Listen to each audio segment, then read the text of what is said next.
Hello, everyone. Today, I'm going to tell you a story.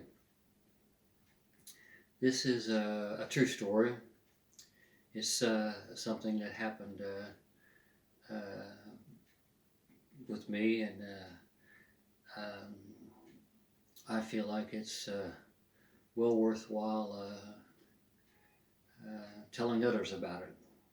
It's um, it's I believe a pretty important story, and it's true. It actually happened. So I guess with that, I'll begin. This happened several years ago. Um, my wife and I were going to go one afternoon to a girls' softball game. Our niece was playing in a softball game, and we were going to go watch the game. And it was about an hour's drive away, and we got there. It was a really nice facility. They must have had 6 or 7 softball diamonds for girls to play on, and it was a busy place. There was teams playing on every single diamond all day long, and we found the field where our niece was going to be playing, and we sat down on some bleachers behind the backstop where the catcher and the batter and the umpire is, and we just watched the game that was going on, because there was a game going on before our niece played, and so we sat there for a while and watched it, and every once in a while I would hear someone cough, uh, and it was a pretty loud, unusual cough, and the person would cough 3 times, uh, uh, 3 really hard coughs, and then stop for a few minutes, and it would be quiet, and I wouldn't hear it, and we'd go on watching the game, and then again we would hear one of the girls coughing, and she would cough 3 times, really distinct, loud coughs, and anyway, we continued to watch the game, and one of the girls came up to bat, and she was the one that had been coughing, and she would cough one hard cough, and the cough would make her bend over at her waist, and cough really strong and loud, one cough, and it would she would jerk her torso up straight, uh, and then she would bend over again at her waist and cough again, really loud, and just one cough, and when she did, her upper torso would snap up straight, and then she would bend over again and cough a 3rd time the same way, and her upper body would just snap right back up. It kind of put me in the mind of the way the end of a whip works. Whenever you snap a whip, her upper body would just flex kind of like that, and she would do that 3 times, and after the 3rd time, the pitcher would make the pitch, and the umpire would call a ball or a strike, or she would either let it go by, or swing it or something, and the catcher would throw the ball back to the pitcher. Then the batter, a young lady, would start to cough again, and she would bend over at her waist and cough one hard, loud cough, and snap right back up, and she would do that 3 times, and the picture, it seemed like knew that's what was going on, and pitcher waited for her to make all 3 of those coughs. And after the 3rd cough, she would take her stance and be ready to bat. And the pitcher would pitch the ball. And again, the umpire would call a ball or strike or whatever. And that went on until she either hit the ball or struck out or got walked or something.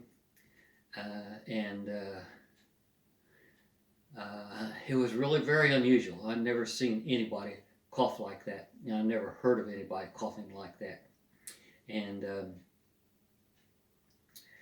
I just happened to think, I knew the Lord had taught me a little bit about deliverance, and just from watching her and listening to her, I was pretty sure that you aren't going to believe this, but I'm going to tell it because that's the way it is.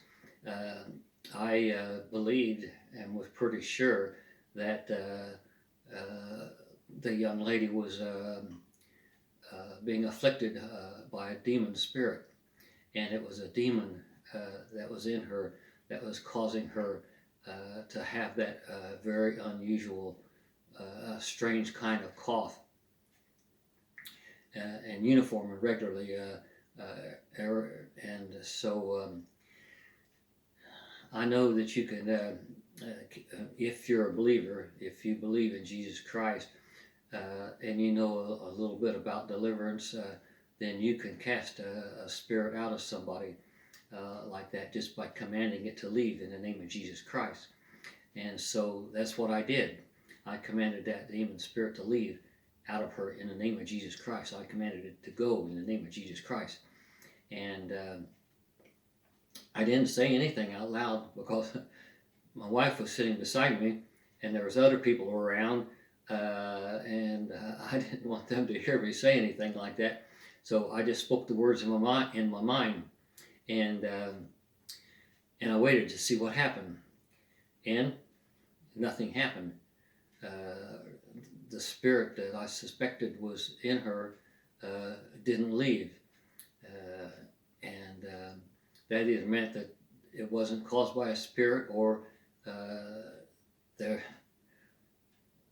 is another kind of way to get rid of a spirit besides commanding it to leave in the name of Jesus Christ. There is a kind of spirit, the Bible says, that requires prayer and fasting in order to get rid of it. And I commanded that spirit to leave numerous times, maybe a dozen or more times, just speaking the words in my mind, and nothing happened. She continued to cough like that, and whether she was up at bat or out in the field or in the dugout or wherever. And so my wife and I, we decided to just get up and take a little walk because we didn't know when the game was going to be over or how long it was going to be before our niece took the field, her team. So we decided we would just take a little walk. So we got down out of the bleachers, and we walked behind the dugout and walked down along the third base line, a little road that a little trail road that went out to the main street, and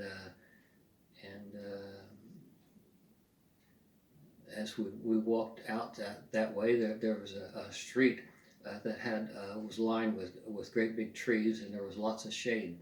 So we walked down that way and to where the main street was, and stood under the trees and just talked and watched things, and watched the game to see when it was, make sure we saw when it was over.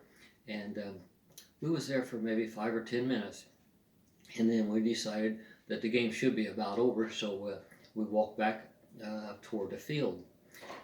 And as we came along the third baseline, uh, the young lady, the player that had been coughing, was right there in the field, uh, uh, uh, near the third baseline, near the third base, and she was doing the same thing. She would cough 3 times right in a row, and I again commanded that spirit numerous times to leave and to go get out of her in Jesus' name, and nothing happened. So then I decided that this must be a spirit that requires prayer and fasting, and so uh, it wasn't time for a meal, so I couldn't just uh, fast for a meal because it was between meals, and but the Lord had showed me before that it's kind of hard to believe, but you can borrow a time of fasting from the Lord and pay it back to Him the next day. Fast a meal the next day or the day after that, or whenever you can, and just tell the Lord you're fasting to pay back the meal that you borrowed, a fasting time that you borrowed. So that's what I did. I just said a little prayer, and I told the Lord I'd like to borrow time of fasting to satisfy the requirement of prayer and fasting to get rid of that spirit out of that young lady.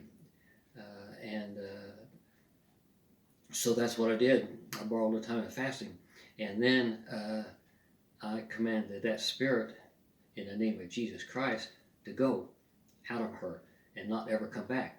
Go straight away to where Jesus Christ commands and not ever come back. And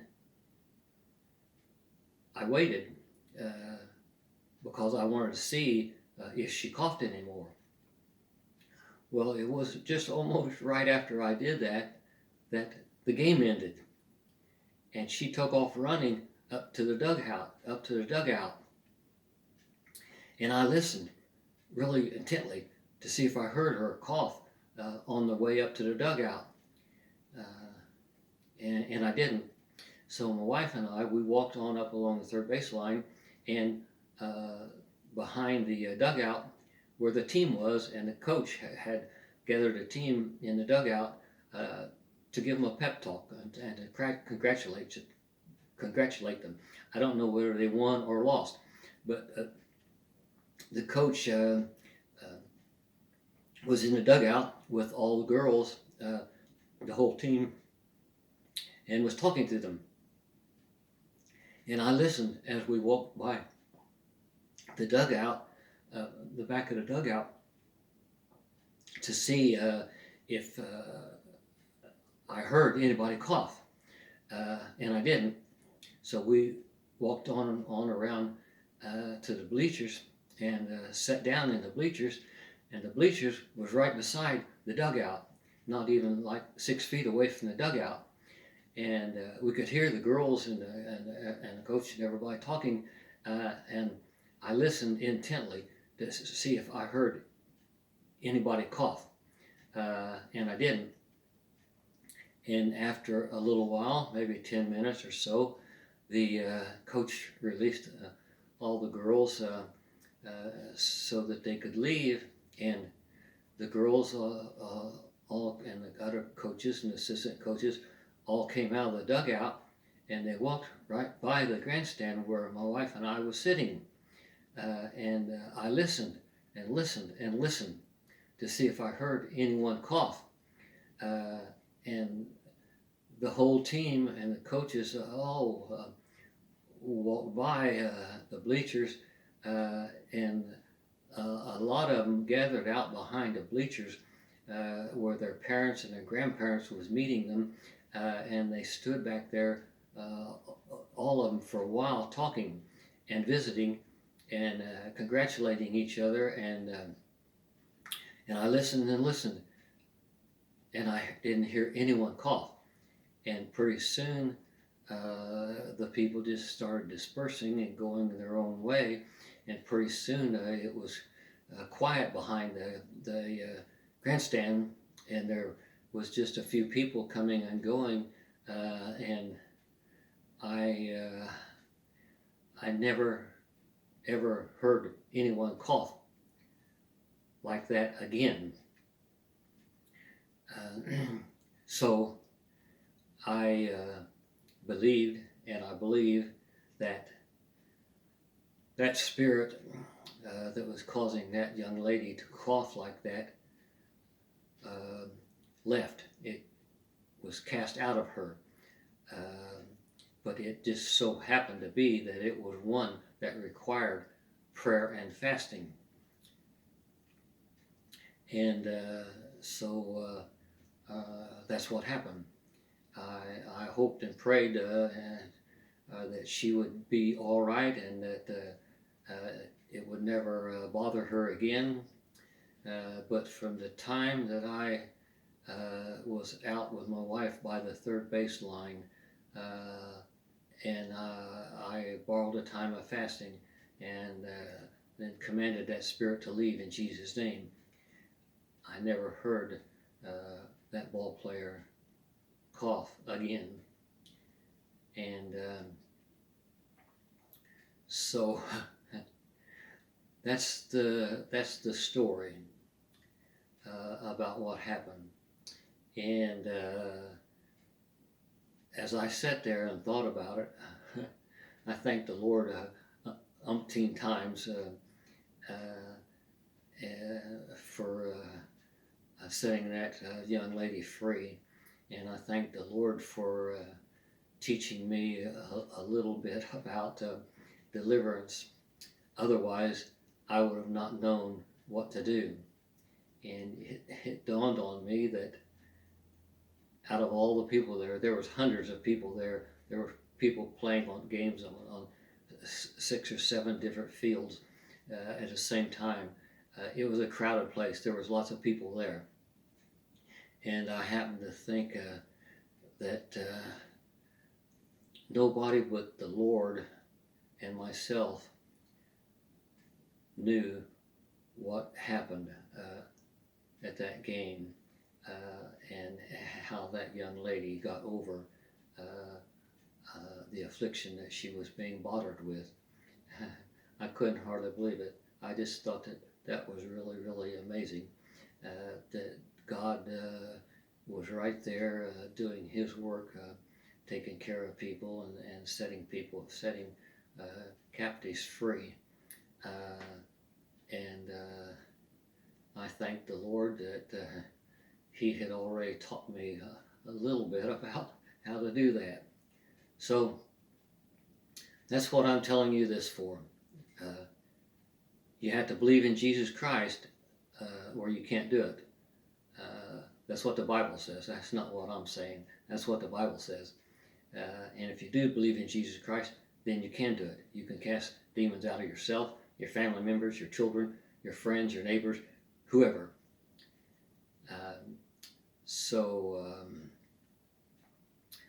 someday, maybe some of you might come across a situation like that. Maybe it might be the very same thing. Someone with that kind of a cough. Maybe not at a ball game, but it might be at some other kind of event. Or it might be some other kind of affliction that is tormenting someone that's, is just not quite right. And if you know that it might be a spirit, a demon, and if you believe in Jesus Christ, you command it to leave, it'll leave. If it doesn't, and you do that numerous times, then that's kind of an indication that it's the type that requires prayer and fasting. And you can borrow a time of fasting, believe it or not, from the Lord. All you have to do is pay it back the next day or a day later, 2 days, or whenever you want to.